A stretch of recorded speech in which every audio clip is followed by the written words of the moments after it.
Happy Saturday. My name is Pastor Larry, and I'm here with Megan.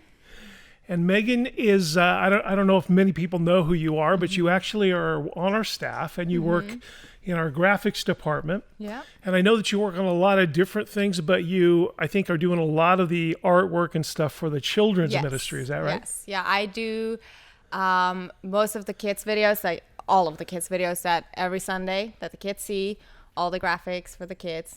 Yep. Awesome. Now, before I got to know you and knew much about you, I think your mom came to visit here one time, and she was up here, and you guys were speaking a language that I've never heard before in my life. What was that? Afrikaans. So you're from South Africa. Yes. And it's just an incredible language. I mean, and I think it's kind of derived from Dutch influences. Yeah. So that is really cool. That I just never had heard that before, but that's very cool. Well, today we're, it's March 13th, and we're going to be talking about, at least in the Old Testament, we're in chapters 19 and 20, and we're going to be talking about this idea of water purification. That's kind of how that chapter starts. Yeah. So the one thing that kind of strikes me is it says it's a legal requirement. So as we're reading through these Old Testament scriptures, it always surprises me at how legalistic it all is. I mean, they have to follow the rules to the T, and it's kind of interesting. But this water purification is really part of the purification ceremony for getting the removal of sin. So let's talk about what they say it takes to get this whole water purification thing going. So it says that they're supposed to take something outside of town. What was that? Was it the red heifer? Heifer? Yeah, red heifer. Yes. And then I did a little research, and it's funny because I was raised on a ranch, and we had cattle, and we called all female cows heifers. And maybe it was just me that did that, but it's actually, a heifer is a cow that has never had a calf before. So this is a young heifer that they're supposed to take out. It's supposed to be red in color, and they're supposed to do this sacrifice outside of the city. And then the priest is supposed to be there the whole time, and he's supposed to watch this. And after the cow is slain, he's supposed to do what with the blood? He's supposed to splash it towards the tabernacle, which, they're outside the city. So he just, I guess, I don't know what that is that he's doing, but anyway, he does that, and then they're supposed to burn this thing. So they burn this cow that they've sacrificed, and what are they supposed to include in that fire? Yeah, the stick of cedar and the hyssop branch and a scarlet thread. Yeah, which is just strange that concoction is what makes this purification process possible. So it kind of struck me, hyssop is an actual spice in Israel. So I'm kind of curious now, is this tree or this branch part of that spice? Yeah. Just kind of an interesting thing. So after the priest burns this cattle, he's supposed to then store those ashes outside of the city walls in a safe place. And then they're supposed to add that to the water of purification. And every time they do this, they add this ash to the water, and then that somehow leads them to purification. It's just an interesting story. And then it says, which again is interesting, that everybody involved in the sacrifice of that cow, that are ceremonially unclean until evening. They're supposed to bathe and cleanse themselves, but then in evening they're good to go back into the crowd with everybody else. So when somebody has to go through this ceremony, they take this water, they add this ash, they go through this purification process. Then it kind of goes into this idea of what would be some of the reasons that you would need to do this, right? Yeah. And so if you touched a body, what are other examples of that? Touch bones or a grave. Like, that was like one. A human bone or a grave. Yeah. And it was interesting that if somebody were to die in your household, the entire household is unclean. And then it also said that any jars that were open and stuff, all that stuff had to be discarded because it was not clean. Yeah, it was contaminated or something. So if you touched the dead body, and you definitely needed this cleansing, what was the process of that? They were supposed to weren't they supposed to sprinkle the water and then right, for and 7 days wash their clothes. Yes. And they were to do this twice, like on the first day and the fourth day. Yeah.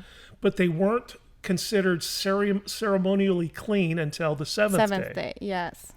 So as I began to see that, and there are some of those instances where they actually would, if people didn't cleanse themselves, they were cast out. You couldn't come back in. Yeah. But as I read it this time, I read it through our pandemic eyes, and I begin to think, okay, this is 1 million people traveling together. And they probably, if you came in contact with a body, if that body had a disease or a virus, they probably wanted you to be cleansed so that you didn't, propagate that virus, which is kind of interesting. And then I almost started wondering, was the washing the water and the ash, was that like their hand sanitizer or something like that? That's funny, yeah. Yeah, it's kind of interesting. Yeah. So then it goes from Numbers 19 into Numbers 20, and then it kind of changes focus a little bit. And I think the first part of that is that the people start grumbling again. They're complaining. What do you think of that? I don't know. It just seems like that they just keep doing that. And even after every single miracle or every single thing, like God gave them manna. Birds fell out of the sky. He was so good to them, and every single time they just keep complaining. They just keep saying, we would much rather be back in Egypt, be slaves, than be here in the will of God. It's hard to imagine. Yeah. They saw the Red Sea. Yeah, that's what I keep thinking and they too. walked on dry ground. It's just fascinating. But anyway, they're complaining. So what does Aaron and Moses do? They go and they fall face down and begin to plead for God's mercy on the people. Because they're complaining again, and Aaron and Moses have got to be getting tired of this. They're trying to lead these people, and they just keep coming back to the same issues all the time. So anyway, it was interesting then that God tells them, okay, I've heard your prayer. Yeah. So he tells Aaron and Moses to do something. What was that? To go to the rock. Right. And I think he needs to lift up his staff or say something. And he was supposed to tell the people, come around. Yes. Everybody come here. We're going to have this big gathering. And then God says, speak to the rock and water will come forth because they're thirsty. So what happens? He hits the rock with the staff. Yeah, he hits the rock like he did the first time because God told him to hit it the first time.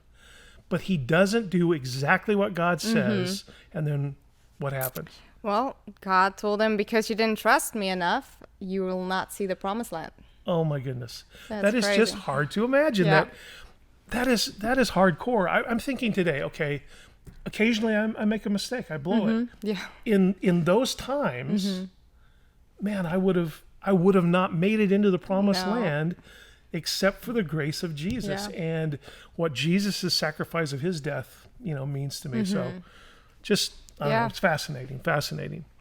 Psalms, this is Psalms 56 today, and it starts off, and a lot of these start off this way. It kind of makes me smile once in a while, but it says for the choir director, as if this is supposed to be a song. Yeah. So I was curious if you would like to take a chance at singing today's psalm for us. No. Okay. Well. Anyway. This particular psalm, it starts out as David does a lot in his writing. It starts out kind of negative, but then it turns into him praising God in the end, and so that's good. Yeah. And then lastly, we're in Proverbs 11, and what did that speak to you today? Well, I loved how Proverbs and Psalms kind of were similar to how God rescues us from our trouble and the godly, and that, it falls on the wicked instead, and that how God kind of like protects us and keeps us from the wicked. I don't know. I thought that was kind of it means a lot to me as a person, because I know that there's a lot of times where we have to face things that's from the enemy, and giving that there's peace and knowing that and trusting God that he has our back no matter what, that the enemy has nothing against us.